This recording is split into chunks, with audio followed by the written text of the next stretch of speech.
12 months written in Braille. I spent this year looking over my shoulder at the last.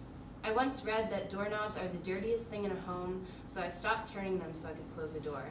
Now there is a midwinter draft that courses through my veins and in the arteries by my ears, and it icily whistles little fragments of arguments that date all the way back to March.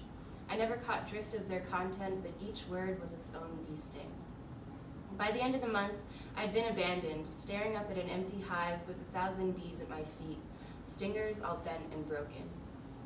I spent this year polishing sharp glass. I fought countless bathroom battles with the Medusa in the mirror, and by July we'd fallen into a full-fledged war.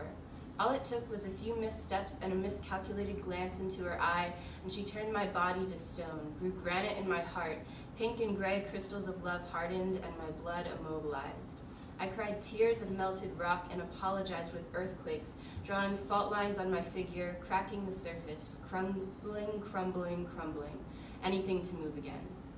In late August, I sent a rapture that shook the sand from Medusa's ears, and we signed a truce in the mud made from my tears.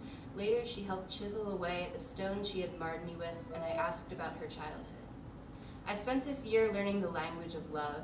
I learned that it has soft E's and is comprised of an alphabet with 1,000,000 characters inside it, all of the kindest ones that make the sounds of ringing bells or chimes, or of wind singing through the crack of an open car window. I learned that love grows inside tree bark and lays underneath fingernails. It dances in the empty space between crooked teeth or where two hands meet. I was taught that love is a song that is sung in thousands of ways. Be Safe is my personal favorite and the one I hear most frequently.